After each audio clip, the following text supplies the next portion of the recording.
Chemistry 30, the Acids and Bases unit. This is lesson 1, an introduction to acids and bases, and the pH scale. What we should already know about acids and bases. Well, we know that acids typically start with H, like H2CO3 and HCl or H2SO4. And bases often end in OH, like NaOH, KOH, or Ba(OH)2. Acids, like lemon juice and vinegar, taste sour, and bases, like soap, which you probably have never tasted unless you swore a lot as a child, bases taste bitter. Both conduct electrical current. We saw that in grade 9 with Mr. Wall's light.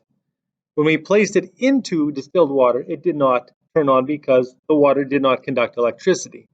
But when we dissolved a salt in it, an ionic compound, then the water did conduct electricity and the light did come on. Acids and bases are both ionic compounds. So when in water, they allow the water to conduct electricity. Acids react with bases to form water, and bases react with acids to form water, which makes sense because when they're brought together, the acid has H+, the base typically has OH-, and we know H+ and OH- come together to make H2O. Now, litmus paper. Litmus paper is an organic dye that has been placed on paper. When placed into an acid, it turns red. When placed into a base, it turns blue.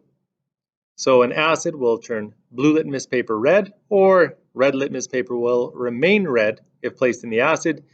And the same is true for a base. It will turn red litmus paper blue, or if it's blue litmus paper, if added to a base, it will remain blue. So acids turn litmus paper red, bases turn litmus paper blue. And lastly, we know that neutral substances have a pH of 7. Acids have a pH of less than 7, and bases have a pH of more than 7. There are two models that are often used to identify acids and bases. Arrhenius's model. Acids produce H+ ions, and bases produce OH- ions. And when they are mixed, water is produced.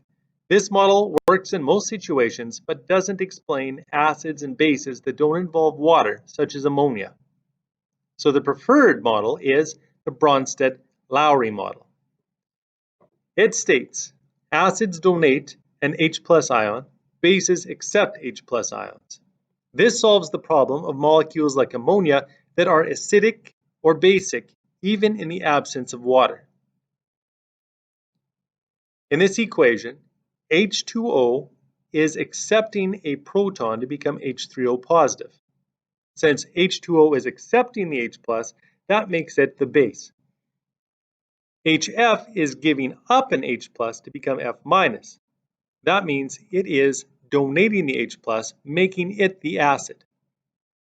In this equation, NH3 is gaining an H+ to become NH4 positive. So the NH3 is accepting an H+, which makes it the base. H2O is giving off an H+, which means that it is donating an H+, making it the acid.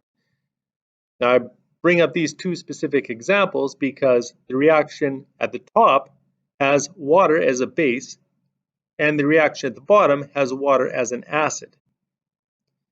Now, water can act as an acid or a base depending on its environment. We call it amphiprotic, and that is something we'll talk about later in the lesson. Acid-base strength. A single arrow is used in an equation for a strong acid base. When placed in water, they dissociate 100%. The cation and the anion have separated and no longer want to interact with one another. Here we have HCl reacting with H2O to form H3O positive and Cl minus. The one-way arrow because that Cl minus is never getting back together with that H plus. If we look on our green sheet, we can see that there are a total of 6 strong acids listed.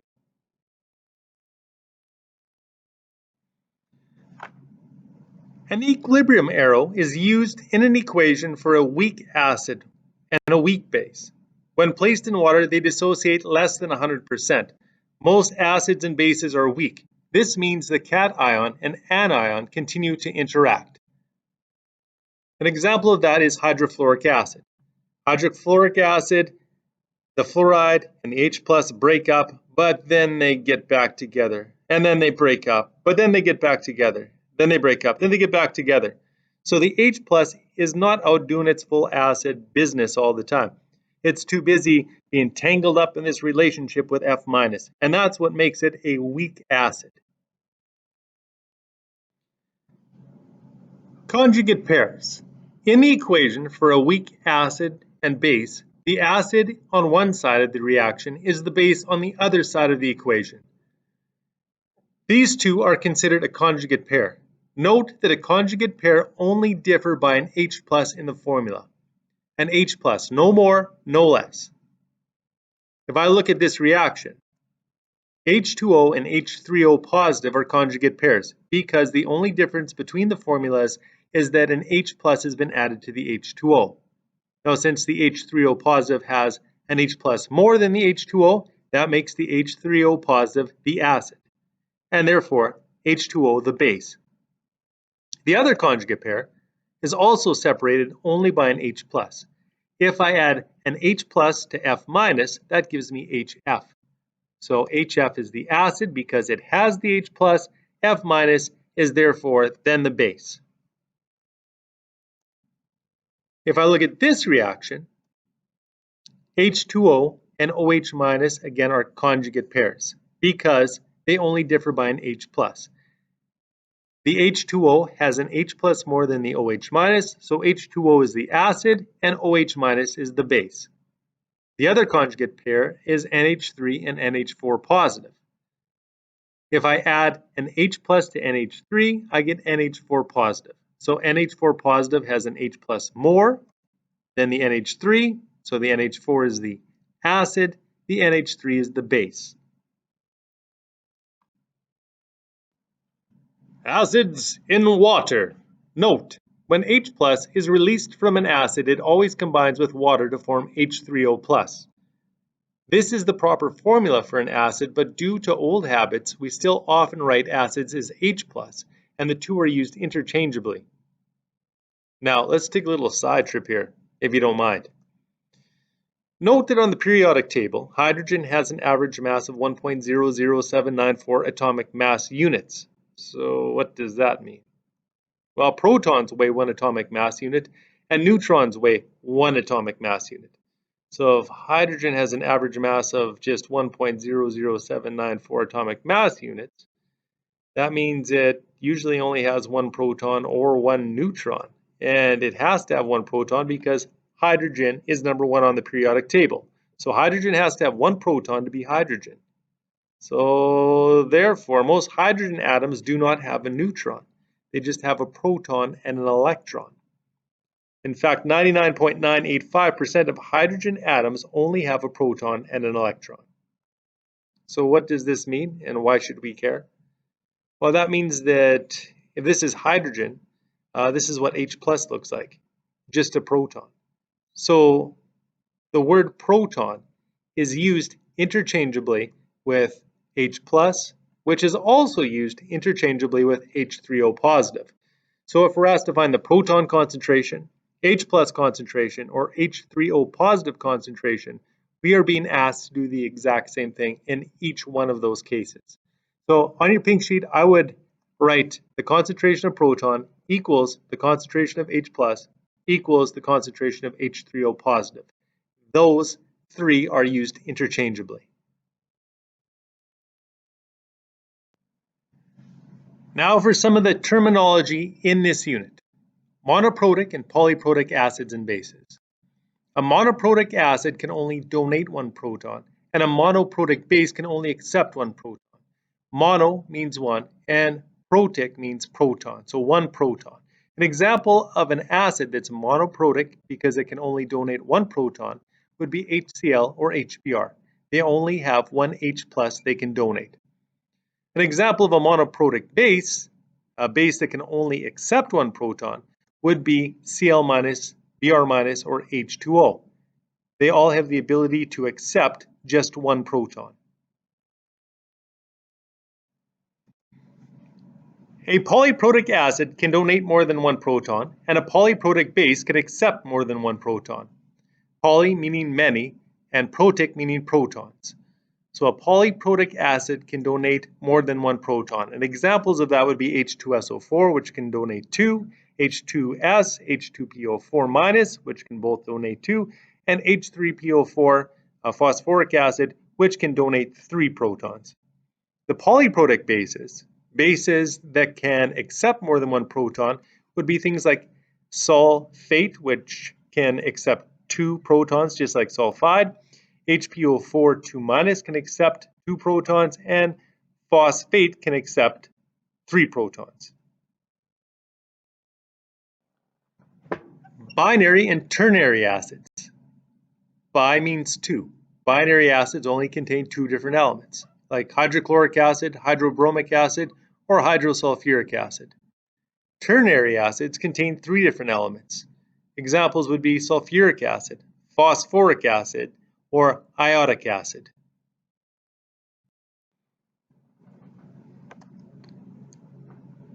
So in the assignment, we will be asked, is this an acid, a base, or amphiprotic? Well, if it's on the acid side, it's an acid. And if it's on the base side, it's a base. But what does it mean to be amphiprotic? Amphiprotic substances can donate or accept protons. So when I look on the green sheet, if I can find the formula on the left-hand side and on the right-hand side, obviously in 2 different lines, that makes it amphiprotic. An example of that would be ammonia. If I look about 3/4 of the way down the sheet, I see NH3 on the right-hand side behaving as a base because it is accepting a proton. If I look at the very bottom of my green sheet, I see NH3 again, but this time it's listed as an acid because in this situation, it is donating a proton and therefore acting like an acid. Kw, an equilibrium constant for water that is used specifically at 25 degrees Celsius. Water is always in the following equilibrium. H2O breaks up into H plus and OH-, and H plus and OH- recombine to form H2O. You can see that by the equilibrium constant of 1.00 times 10 to the negative 14, this number strongly favors the reactants. So we mostly have water, but we have a little bit of H plus and OH- that's running around inside the water. If I write the equilibrium expression for Kw, that would be Kw equals products over reactants. So H plus times OH- on the top and H2O on the bottom. And that is equal to 1 times 10 to the negative 14. What? Oh, yes. See, I crossed out the H2O. And why would I do that? Because it's a liquid. So that means it is simplified to Kw equals H plus concentration times OH- concentration, and that's equal to 1 times 10 to the negative 14. This is pretty important stuff. You might want to write that down. Or you can locate it on your pink sheet and make a note of where it is located, so when you write the test or quizzes, you will know where to find these numbers. Example 1, find the concentration of protons. So find the concentration of H plus when the OH- concentration equals 1.3 times 10 to the negative 9 molar. Well, we know that Kw equals H plus multiplied by OH-. I'm looking for the H plus concentration, so I have to get H plus concentration by itself. To do that, I will divide both sides by OH-. So OH- and OH- on the right-hand side will factor out, and I wind up with the H plus concentration is equal to Kw divided by OH-. Kw equals 1 times 10 to the negative 14, and the question tells me that OH- equals 1.3 times 10 to the negative 9. I run that through my calculator and I get 7.6923 times 10 to the negative 6. Corrected to 2 significant figures, my answer is then 7.7 times 10 to the negative 6 molar. Now I can convert between H plus concentration and OH minus concentration using the formula H plus concentration times OH minus concentration equals the kW, which is 1.00 times 10 to the negative 14.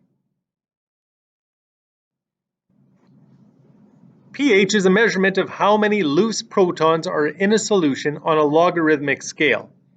A solution with a pH of 1 has 10 times as many H plus ions than a solution with a pH of 2, and 100 times as many H plus ions than a solution with a pH of 3.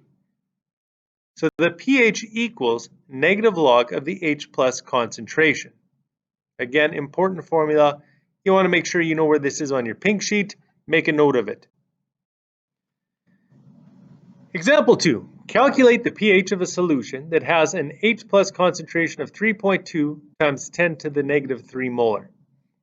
So our formula is pH equals negative log of the H plus concentration. We will sub in 3.2 times 10 to the negative 3 for the H plus concentration, punch it into our calculator, and it is going to spit out 2.49. Now, I'm only allowed to have two significant figures, and this is boxed, so it's my final answer. So it must have two significant figures. Now, how can that possibly be? That's because the 4 and the 9 are significant figures, but the 2 is not. The 2 actually comes from the exponent. Now, how's that possible? Well, let's go back to like grade 1 when you used a number line. And we got H plus concentration on our number line. And 1.0 times 10 to the negative 1 has a pH of 1.00. If the H plus concentration is 1.0 times 10 to the negative 2, the pH is 2.00. And times 10 to the negative 3 is 3, and times 10 to the negative 4 is 4. Now the number we were given was 3.2 times 10 to the negative 3 as an H plus concentration. So that would fit about here, somewhere between 1 times 10 to the negative 2 and 1 times 10 to the negative 3.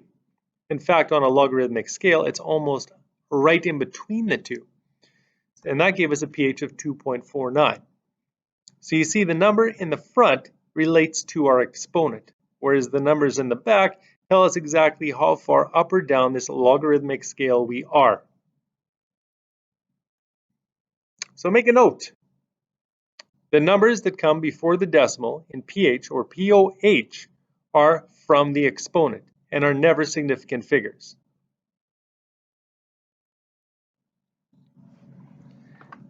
So now we can go from the H plus concentration to pH using pH equals negative log of the H plus.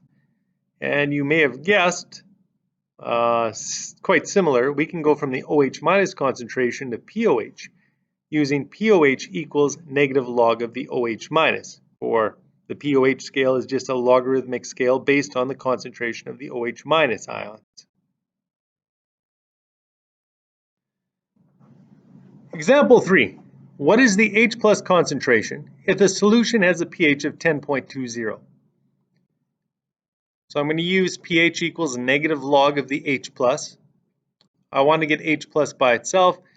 I'm going to flip the equation to opposite sides so I can get the H plus on the left-hand side, just because sometimes that's what I like to do. Now I'm going to get rid of the negative by multiplying both sides by negative 1. And I wind up with a log of the H plus equals negative pH. Now I have to get rid of the log. How do I do that? Well, to remove the log, we have to do the inverse function of log. And our calculator identifies the inverse function of log as 10 to the x. So we must raise both sides to 10 to the x. Now, the 10 and the log will then factor out, and I wind up with H plus concentration equals 10 to the negative pH. So I can substitute my numbers in now. H plus concentration equals 10 to the negative 10.20. Now, how do I put that in my calculator? Well, I'm going to do that right now.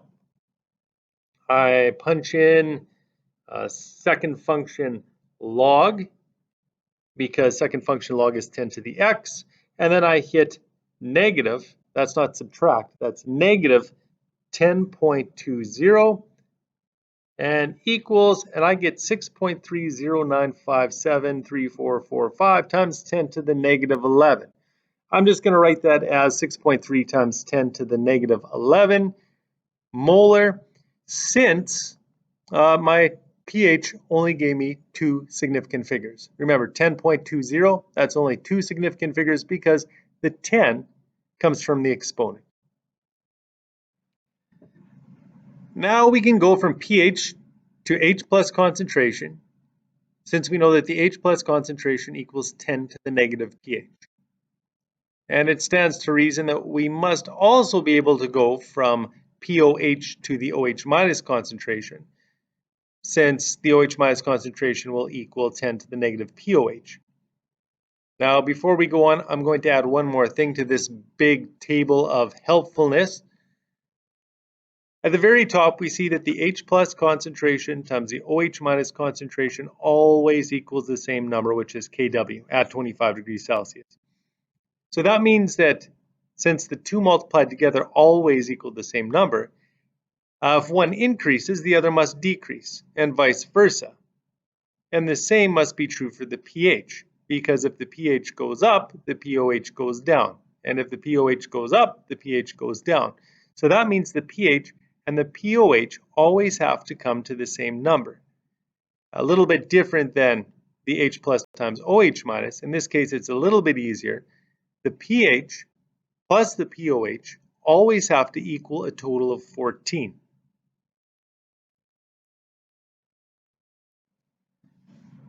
Example 4. What is the pH of a solution that has a OH minus concentration of 4.7 times 10 to the negative 7 molar?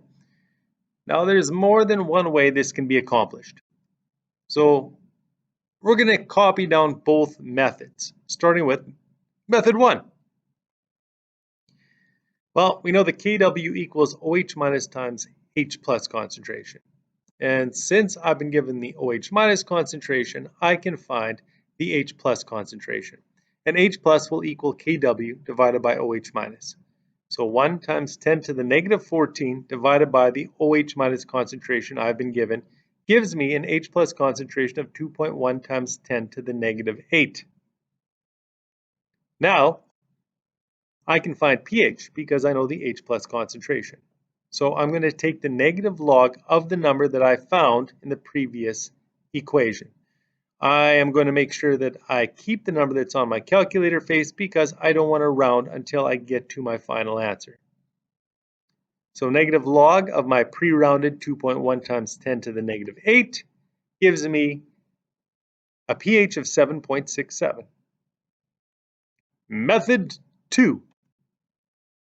Well, we know that POH equals negative log of the OH minus concentration. So since I've been given the OH minus concentration, I can substitute that in, run it through my calculator, and it tells me the POH has a value of 6.33.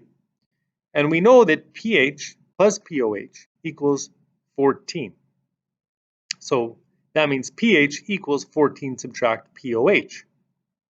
14 subtract 6.33 gives me a pH of 7.67.